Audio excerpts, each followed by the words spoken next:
নমস্কার। Future planning YouTube চ্যানেলে আপনাদের স্বাগত জানাই। আমি শ্রী বিশ্বজিৎ। আজ আমার আলোচনার বিষয় বাচ্চার নাম কীভাবে রাখবেন পার্ট 2। প্রথম দিনে আলোচনা করেছিলাম পার্ট 1। সেখানে আমি বিস্তৃতভাবে আলোচনা করেছি রাশি অনুসারে কিভাবে বাচ্চার নামকরণ করতে হয়। এই বিষয়টিও এই ভিডিওতে খুব সংক্ষেপে আলোচনা করব। তারপর মেনলি যেটা আলোচনা করব সেটি হচ্ছে, যদি আপনার বাচ্চার নাম রাশি অনুসারে আপনার পছন্দ না হয়, সেক্ষেত্রে আপনি বাচ্চার নামকরণ কিভাবে করবেন। দেখুন, বাচ্চার নামকরণ করার আগে অবশ্যই একটু চিন্তাভাবনা করার দরকার রয়েছে, কারণ ভবিষ্যতে নামটি বাচ্চাকে পরিচিতি দেবে। তাই বাচ্চার নামকরণের আগে আমাদেরকে জ্যোতিষশাস্ত্রের সাহায্য নেওয়ার দরকার রয়েছে। নামকরণ করার জন্য সবচেয়ে প্রথমে যেটি দরকার সেটি হচ্ছে রাশি নির্ণয়। তো আজকাল মোবাইল ফোনে প্রচুর অ্যাপস রয়েছে, অ্যাস্ট্রোসেজ রয়েছে, কুষ্ঠি রয়েছে, কুণ্ডলী রয়েছে। এই অ্যাপগুলিতে যখনই আপনি আপনার বাচ্চার নাম যা হোক কিছু একটা টাইপ করবেন, ডেট অফ বার্থ টাইপ করবেন, টাইম অফ বার্থ টাইপ করবেন এবং প্লেস অফ বার্থ টাইপ করবেন, তখন আপনার সামনে পরিষ্কার এই ধরনের একটি কুণ্ডলী চলে আসবে। আর কুণ্ডলী আসার সাথে সাথে আপনাকে যেটি দেখতে হবে সেটি হচ্ছে বাচ্চার জন্ম রাশি। যেমন এখানে যে জন্ম কুণ্ডলীটি নিয়েছি, এই জন্মকুণ্ডলিতে বাচ্চার জন্ম রাশি হচ্ছে কুম্ভ। কারণ আপনারা প্রত্যেকেই জানেন এটি হচ্ছে মেষ, এটি বৃষ, এটি মিথুন, কর্কট, সিংহ, কন্যা, তুলা, বৃশ্চিক, ধনু, মকর, কুম্ভ, মীন। এটি হচ্ছে রাশিচক্র। 12টি রাশি রাশিচক্রে থাকে এবং রাশিগুলির অবস্থান ফিক্স থাকে। তাহলে প্রথমে আপনাকে যেটা দেখতে হবে আপনার চন্দ্র কোথায় রয়েছে। তাহলে চন্দ্র এখানে কুম্ভ রাশির ঘরে অবস্থান করে রয়েছে, সুতরাং এখানে আপনার জন্ম রাশি হলো কুম্ভ। এবারে এখানে রয়েছে রাশি অনুসারে নামকরণ আপনি কিভাবে করবেন, বিস্তৃতভাবে আগের ভিডিওতে আলোচনা করেছি, ওই ভিডিওটি দেখে নিতে পারেন। সংক্ষেপে বলে দিচ্ছি, মেষ রাশির নামের অক্ষর হচ্ছে অ এবং ল। বৃষ রাশির নামের অক্ষর হচ্ছে হর্ষৌ, ব, হর্ষই, এ এবং ঔ। মিথুন রাশির নামের লক্ষণ ক, ছ, ঘ এবং ইয়। কর্কট রাশির নামের প্রথম অক্ষর হচ্ছে ভ এবং হ। সিংহ রাশির নামের প্রথম অক্ষর ম এবং ট। কন্যা রাশির নামের প্রথম অক্ষর প, ঠ, ঘ এবং মূর্ধন্য। তুলা রাশির নামের প্রথম অক্ষর র এবং ত। বৃশ্চিক রাশির নামের প্রথম অক্ষর দন্তন্য এবং থ। ধনু রাশির নামের প্রথম অক্ষর ধ, ড, ফ এবং চ। মকর রাশির নামের প্রথম অক্ষর খ এবং বর্গীয় জ। কুম্ভ রাশির নামের প্রথম অক্ষর গ, তালবিশ্য, দন্তস্ব এবং মীন রাশির নামের প্রথম অক্ষর দ, চ, থ এবং পিটপিলিয়। যখন আপনারা ইংরেজিতে কোনো নামকরণ করবেন তখন কিন্তু একটু সতর্কতা অবলম্বন করবেন। উদাহরণস্বরূপ এটা বলা যেতে পারে, যদি মনে করুন আপনার বাচ্চার নাম দ দিয়ে শুরু হয়, দয়াময় যদি বাচ্চার নাম হয় তাহলে প্রথম অক্ষর আসবে ডি। আবার ধরম যদি নাম হয় তাহলেও প্রথম অক্ষর আসবে ডি, কিন্তু দয়াময় হলে রাশি হবে মীন, আবার ধরম হলে রাশি হয়ে যাবে ধনু। তো এই যে ডিফারেন্স রয়েছে, এটা ইংলিশ নামের সময় আপনাকে ধ এর উচ্চারণ দেখতে হবে, DHA। অনুরূপভাবে ট, ট দিয়ে নাম মানেই হচ্ছে সিংহ রাশি, কিন্তু যখন আপনি থ দিয়ে কোনো নাম করবেন তখনও কিন্তু থ আসবে, যার প্রথম অক্ষর হচ্ছে টি। সেক্ষেত্রে আপনাকে প্রথম লেটার হিসেবে TH বা THA এইভাবে দেখতে হবে। এরপরেও যদি কোনো জটিলতা থাকে কমেন্ট বক্সে লিখে জানাতে পারেন।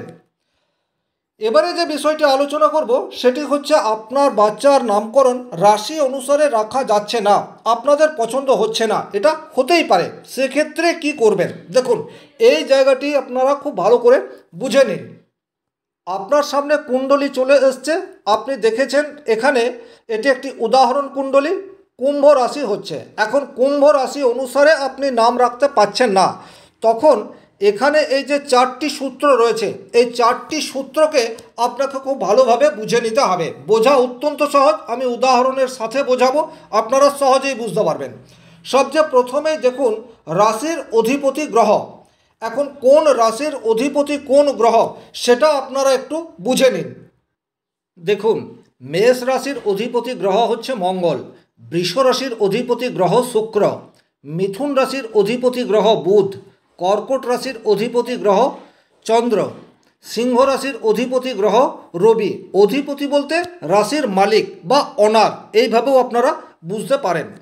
তাহলে কন্যা রাশির অধিপতি গ্রহ বা মালিক হচ্ছে বুধ, তুলা রাশির রাশিপতি গ্রহ হচ্ছে শুক্র, বৃশ্চিক রাশির রাশিপতি গ্রহ হচ্ছে মঙ্গল, ধনু রাশির রাশিপতি গ্রহ হচ্ছে বৃহস্পতি, মকর রাশির অধিপতি গ্রহ হচ্ছে শনিদেব, কুম্ভ রাশির অধিপতি গ্রহ হচ্ছে শনিদেব এবং মীন রাশির অধিপতি গ্রহ হচ্ছে বৃহস্পতিদেব। এটি আপনারা বুঝে নেবেন। এবারে দেখুন, তাহলে আমরা দেখতে পেলাম কুম্ভ রাশির অধিপতি গ্রহ হচ্ছে শনিদেব। তাহলে জন্মকুণ্ডলিতে শনিদেব কোথায় অবস্থান করে রয়েছে? শনিদেব অবস্থান করে রয়েছে এই জায়গাটাতে, আপনারা দেখতে পাচ্ছেন মীন রাশির ঘরে। তাহলে মীন রাশির ঘরে রাহু রয়েছে। রাহুর সাথে যদি আপনার রাশির অধিপতি গ্রহ থাকে তাহলে সেই রাশির নাম আমরা রাখবো না। এছাড়া রাশির অধিপতি গ্রহ যদি নিচস্থ হয় সেক্ষেত্রেও আমরা সেই রাশির নাম রাখবো না। তাহলে এখানে মীন রাশির নাম যে অক্ষর দিয়ে শুরু সেই অক্ষরগুলিকেও আমরা বাদ দেব। 2 নম্বর পয়েন্ট কি বলছে? নিচ রাশিগত গ্রহ। এবারে কোন গ্রহ কোন রাশিতে নিচস্থ হয় আর কোন রাশিতে উচ্চস্থ হয়, দেখুন এই জায়গাটিকে আপনারা একটু ভালো করে দেখে নিন। রবি উচ্চস্থ হচ্ছে মেষ রাশিতে, নিচস্থ তুলা রাশিতে। চন্দ্র উচ্চস্থ বৃষ রাশিতে, নিচস্থ বৃশ্চিক রাশিতে। মঙ্গল উচ্চস্থ মকর রাশিতে, নিচস্থ কর্কট রাশিতে। বুধ কন্যা রাশিতে উচ্চস্থ, মীন রাশিতে নিচস্থ। বৃহস্পতি কর্কট রাশিতে উচ্চস্থ, মকর রাশিতে নিচস্থ। শুক্র মীন রাশিতে উচ্চস্থ, কন্যা রাশিতে নিচস্থ। শনিদেব তুলা রাশিতে উচ্চস্থ, মেষ রাশিতে নিচস্থ। এই বিষয়টিকেও আপনারা দেখে নেবেন, সেক্ষেত্রে আপনাদের সুবিধা হবে। খুব সহজ আছে, আপনারা দেখলেই বুঝতে পারবেন এবং নিজেরাই অ্যাপ্লাই করতে পারবেন। তাহলে উচ্চস্থ নিচস্থ এই বিষয়গুলি আমরা দেখে নিলাম।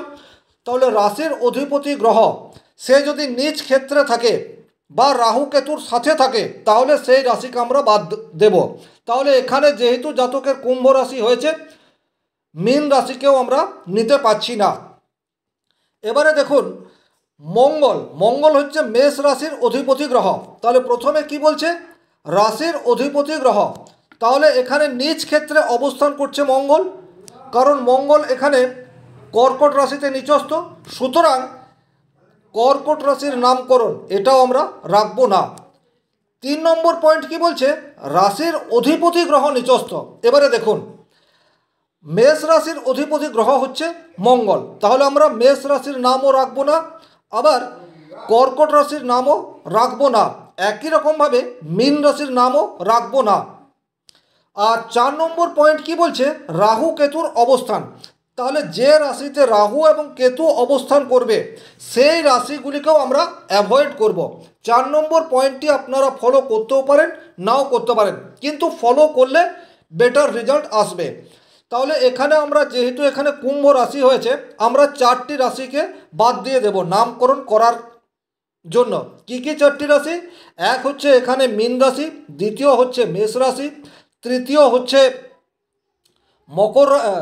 কর্কট রাশি, আর চতুর্থ হচ্ছে কন্যা রাশি, কারণ কন্যা রাশিতে কেতু অবস্থান করে রয়েছে। তাহলে আপনার সামনে দেখুন আরও 8টি রাশি রয়েছে। এখন এই 8টি রাশি যে নামগুলি দিয়ে শুরু হয় সেই নামগুলি দিয়ে আপনি আপনার বাচ্চার নাম রাখতে পারেন। তাহলে আপনার কাছে কিন্তু প্রচুর অপশন চলে এলো। আশা করি এই ভিডিওটি আপনার ভালো লাগছে। যদি ভিডিওটি ভালো লাগছে সেক্ষেত্রে লাইক করে দেবেন, চ্যানেলটিতে নতুন হয়ে থাকলে সাবস্ক্রাইব করে দেবেন, কারণ আমি নিয়মিত এই ধরনের উপযোগী ভিডিও আপনাদের সামনে নিয়ে আসব। ধন্যবাদ, ভালো থাকবেন।